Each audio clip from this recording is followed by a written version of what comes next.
Olympiad के अभ्यास के कुछ प्रश्न देखेंगे इंग्लिश के। ये पहली बार है कि गवर्नमेंट स्कूल्स में ओलंपियाड के एग्ज़ाम्स शासन द्वारा कंडक्ट कराए जा रहे हैं। तो इसमें हमको कुछ ऐसे क्वेश्चंस के अभ्यास करने होंगे, प्रैक्टिस करनी होगी, जिससे हम अपना अच्छा प्रेजेंटेशन कर पाएँ। तो जैसे ये पहला क्वेश्चन है, इसमें pick the odd one from the following. तो ऐसे क्वेश्चन एक ज़रूर आएगा। इस क्वेश्चन को इस तरह के क्वेश्चंस आप अच्छे से प्रैक्टिस करिएगा। ऑड वन का मतलब होता है, ये इसमें गलत है स्पेलिंग, स्पेलिंग ऑड होनी चाहिए थी। इन्होंने, मैं यहाँ पर लिख देती हूँ ODD, ऑड होना चाहिए था, लेकिन इन्होंने यहाँ पर ऐड लिख दिया है, ये ऐड गलत है। सो ऑड वन आउट का मतलब होता है कि इनमें से जो सबसे अलग है वो हमें सेलेक्ट करना है, और फिर OMR शीट आपको मिलेगी, उसमें आपको गोला काला करना रहेगा। सो क्लाउड, स्टार, मून, अर्थ। तो इसमें आपको क्या सबसे डिफरेंट लग रहा है? तो क्लाउड है ना, क्लाउड में स्टार भी होगा और मून भी होगा, लेकिन अर्थ जो है वो इसमें ऑड हो जाएगा। तो अर्थ हमारा इसमें राइट आंसर है। Ramesh is the best boy of class. अब रमेश के बारे में बात हो रही है कि रमेश कैसा बॉय है? बेस्ट बॉय है। तो आर्टिकल इसमें हमको भरना है। तो सबसे पहले तो जैसे ही हमको आर्टिकल भरना है, तो हमको ये चीज़ आप अलग कर देना कि इन तो आएगा ही नहीं, क्योंकि इन क्या है? इन प्रीपोजिशन है ना। तो इन आएगा ही नहीं, सबसे पहले हमने इसको हटा दिया। द नहीं आएगा, सॉरी,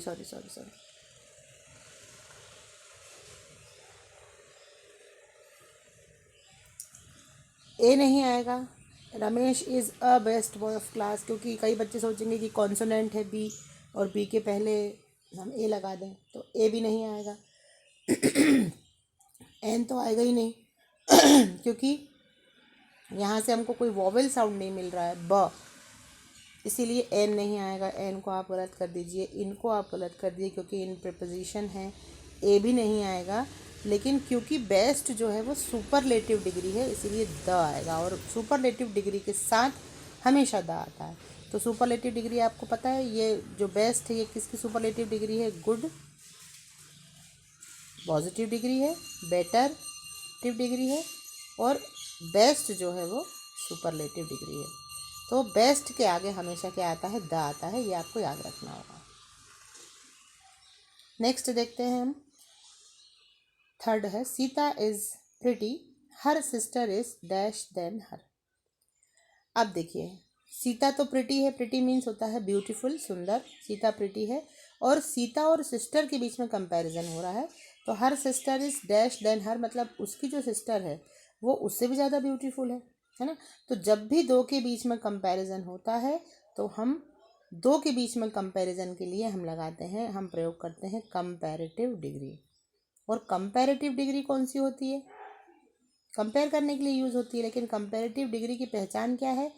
कि उसमें ER लगा होता है। अब ढूंढिए इसमें प्रिटियर कहाँ पर लिखा है? ये है प्रिटियर। तो इसमें क्या आएगा? हर sister is prettier then her. Most pretty नहीं आएगा, ये गलत हो। प्रिटी तो आएगा ही नहीं, क्योंकि सीता इज प्रिटी के साथ लग गया, और प्रिटीएस्ट तो सुपरलेटिव डिग्री, इसलिए ये भी नहीं आएगा। तो द के पहले सुपरलेटिव डिग्री लगती है, और देन के पहले कंपैरेटिव डिग्री लगती है, और कंपैरेटिव डिग्री की पहचान है ER, वर्ड के एंड में ER लगा होता है, और सुपरलेटिव डिग्री की पहचान है कि वर्ड में EST लगा होता है। अब ये चीज़ आपको मेमोरी में रखना है। ये फिर से आपकी एक स्पेलिंग इसमें गलत है, यहाँ पर हर्ड होगा, ये गलत स्पेलिंग है। हर्ड का मतलब होता है झुंड। ये आपके टेक्स्ट बुक जो आपकी है उसमें भी है, बहुत सारे जो समूह होते हैं उनको क्या कहा जाता है, वो आपकी बुक्स में भी दिए हुए हैं। तो हर्ड ऑफ कैटल होता है, grazing in the garden. Grazing का मतलब होता है चरना। तो कौन चर रहा है? कैटल। कैटल यानी जानवर, सभी जानवरों के समूह को कैटल कहा जाता है, जैसे भेड़ है, बकरी है ना। बर्ड्स को नहीं कहा जाता, बर्ड्स के झुंड को फ्लॉक कहा जाता है। फॉक्सेस भी नहीं होगा, और बीज को भी फ्लॉक कहा जाता है। तो herd of cattle grazing in the garden. Sound of lion. Sound of lion called, तो लायन का साउंड है, साउंड का जो लायन का जो साउंड है वो क्या कहलाता है, इसमें हम देखेंगे। तो ब्रे जो है, ब्रे गधा जो साउंड बोलता है उसको बोलते हैं। बार्क जो है वो डॉग के साउंड को बोलते हैं। और रोर आएगा, लायन के साउंड को रोर बोलते हैं, क्योंकि लायन क्या करता है, दहाड़ता है, इसीलिए लायन का जो साउंड है वो है रोर। बार्क डॉग का साउंड है, ब्रे गधे का साउंड है, और ब्लीट फ्रॉक्स का साउंड है। अब देखिए ये प्रीपोजिशन का क्वेश्चन आया है, these sweets are dash children. अब इसमें आप देखिए ये जो छोटे छोटे इंग्लिश के 2 लेटर वर्ड्स हैं, इनके आपको अर्थ पता होना चाहिए। जैसे अब टू है, टू का अर्थ होता है हिंदी में को। ऑफ का मतलब होता है का, के और की। फॉर का मतलब होता है के लिए। तो देखिए हम यदि हिंदी अर्थ करें इसको कि these sweets are dash children, मतलब ये जो स्वीट्स हैं ये किसके लिए हैं, चिल्ड्रन के लिए हैं। तो यहाँ पर क्या आएगा, फॉर चिल्ड्रन, ये आपका करेक्ट ऑप्शन है। बाय का मतलब होता है के द्वारा। ये मतलब आप ये जो मीनिंग है ना, ये आपको अपनी अपनी नोटबुक में नोट ज़रूर करना है, याद रखना है, तभी आप सही आंसर का सिलेक्शन कर पाएंगे। तो फॉर मतलब होता है के लिए, टू मतलब होता है को, ऑफ का मतलब होता है का, के, की के संदर्भ में हम इसको यूज़ करते हैं, और बाय मतलब होता है के द्वारा, right. So these sweets are for children. Next देखते हैं हम, ये ग्रामर पे उन्होंने बेस्ड एक क्वेश्चन पूछ लिया, इट डैश यस्टरडे। अब आपको पता होना चाहिए कि यस्टरडे का मतलब क्या होता है, बीता हुआ कल। टुमारो मीन्स आने वाला कल, और टुडे मीन्स आज। यस्टरडे की बात हो रही है मतलब भूतकाल की बात हो रही है, मतलब क्रिया हमारी कैसी होगी, सेकंड फॉर्म में होगी। रेन जो क्रिया है, पहला जो ऑप्शन है रेन, ये फर्स्ट फॉर्म की क्रिया है। रेन्ड बी जो है वो सेकंड फॉर्म की क्रिया है।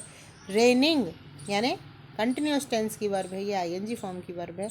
और इज़ रेनिंग भी वही बात है जो रेनिंग है। सो रेन भी नहीं होगा, रेन तो प्रेजेंट टेंस है, लेकिन बी वाला जो है वो रेन्ड है, सेकंड फॉर्म है वर्ब की, और पास्ट टेंस में हम वर्ब की सेकंड फॉर्म यूज़ करते हैं, इसीलिए इसमें आएगा इट रेन्ड यस्टरडे। 8th है, Savita left Bhopal dash days एगो। अब इसमें लिटिल और फ्यू का प्रयोग आपको समझना है कि लिटिल कब लगता है और फ्यू कब लगता है। लिटिल जो है, लिटिल और अ लिटिल जो है, ये मात्रा के रूप में लगता है, मात्रावाचक शब्द। जैसे हम कहें there is a little water in the jug, there is a little tea in the cup, तो लिटिल लगता है। लेकिन फ्यू जो है वो काउंटेबल उनके साथ लगता है, नाउन के साथ। तो Savita left Bhopal few days एगो, ये इसमें करेक्ट आंसर होगा। 9th, please give me a loaf dash bread. मैंने तीनों की मीनिंग बता चुकी हूँ पीछे, फॉर का, बाय का। फ्रॉम मतलब होता है से, और ऑफ आएगा, करेक्ट आंसर है C, of. Please give me a loaf of bread. Bread जो है वो पूरे एक ब्रेड को कहते हैं, हमारे यहाँ हम ब्रेड के एक पीस को बोलते हैं कि हमें एक ब्रेड दे दो, लेकिन वहाँ पर पूरा जो बड़ा बड़ा मतलब पीस होता है वो उसको लोफ बोलते हैं, और उसमें से वो फिर ब्रेड निकालते हैं। तो ब्रेड का लोफ यानी पूरा एक जो बड़ा टुकड़ा रहता है ब्रेड का, उसमें से फिर वो काट काट के ब्रेड बनाते हैं, उसको बोलते हैं। 10th, the opposite of word comfortable. तो कंफर्टेबल का ऑपोजिट पूछा है इन्होंने, तो ए कंफर्टेबल तो कोई वर्ड होता नहीं है, बी कंफर्टेबल भी कोई वर्ड नहीं होता, नॉन कंफर्टेबल भी गलत है, तो अनकंफर्टेबल इसका ऑपोजिट होगा, uncomfortable. 11th, Vinod lived dash Indore. अब एट तो समय के साथ लगता है, इनटू जब कोई चीज़ गति करती हुई आती है और किसी चीज़ में प्रवेश कर जाती है तब इनटू का प्रयोग होता है। फॉर के लिए प्रयोग होता है। तो अभी क्या बचा, इन। तो विनोद लिव्ड इन इंदौर, जैसे हम बोलते हैं आई लिव्ड इन, जहाँ भी हमारी जगह का नाम होता है ना, तो ऐसे ही यहाँ पर जहाँ पर रहते हो उसके लिए हम इन का प्रयोग करते हैं। 12th क्वेश्चन है, he is dash Indian but her wife is dash French. यहाँ आर्टिकल आ गए। अब तो देखिए हम क्या देख रहे हैं कि जो ये पेपर का पैटर्न बन रहा है ओलंपियाड का, उसमें आर्टिकल पूछे जा रहे हैं, डिग्री पूछी जा रही है, ऑपोजिट्स पूछे जा रहे हैं, प्रपोजिशन पूछे जा रहे हैं, टेंस का नॉलेज आपको कितना है ना, choose the odd one out ज़रूर आ रहा है। तो ये कुछ ये टॉपिक्स में क्वेश्चंस कैसे भी बनाए जा सकते हैं। तो आपको ये सारे टॉपिक्स अपने आप को क्लियर करने होंगे। आर्टिकल क्या हैं, डिग्रीज़ क्या हैं, कैसे इनका यूज़ होता है, इनकी पहचान क्या है। जैसे मैंने बताया था कि सुपरलेटिव के पहले द लगा होता है जनरली, और कंपैरेटिव में के पहले देन लगा होता है और कंपैरेटिव डिग्री जो होगी वो ER लगा होगा उसके एंड में, और सुपरलेटिव जो डिग्री होगी उसमें EST लगा होगा। तो ये चीज़ें हमको ध्यान रखना है। फिर हमको ये छोटे छोटे वर्ड्स भी, प्रिपोजिशंस भी हमको पता होना चाहिए। In, on, at, over, under, behind, beside, ये सारे आपको प्रैक्टिस करनी होगी। बहुत डिफ़िकल्ट नहीं है, इससे आपका नॉलेज बढ़ेगा। और ये जो अभी आप सीख लेंगे इस लेवल पे 6th 7th 8th में, 4th 5th क्लास में, यदि आपने इसको सीख लिया ग्रामर को, तो ये आपको कॉम्पिटिटिव एग्ज़ाम्स में भी हेल्प करेगी। तो ये बहुत इंपॉर्टेंट है, डोंट इग्नोर इट, और please try to learn all these small topics of grammar, then you will be successful in your Olympiad exams. तो आर्टिकल हम देख लेते हैं। ही इज़ इंडियन, आई आ रहा है, आई वॉवेल भी है, और आई का यदि हम साउंड देखें तो ई साउंड आ रहा है। और मैंने बताया था कि वॉवेल साउंड जिस शब्द के आगे आता है, जिस शब्द में आता है, उसी के आगे हम एन का प्रयोग करते हैं। जैसे ई आ रहा है हिंदी का ई, यदि हम इसमें हिंदी की स्पेलिंग लिखें तो कैसे लिखेंगे हम? इंडियन, तो क्या लिखेंगे? ई लिखेंगे। और ई क्या है? हिंदी का स्वर है। तो जितने भी हिंदी के स्वर हैं उनका यदि साउंड इसमें से आता है तो फिर हम इसमें आगे क्या लगा सकते हैं? एन। तो he is an Indian but her wife is French. अब एफ़ क्या है? एफ़ तो कॉन्सोनेंट है, तो इसके आगे तो ए लगेगा ही लगेगा। तो एन और ए वाला कॉम्बिनेशन कौन सा है? ए वाला है। तो इस तरह से ये हमारा, आप अभी इनको प्रैक्टिस करिएगा। इसके आगे के क्वेश्चन मैं अगले वीडियो में आपको समझा के बताऊंगी। Thank you.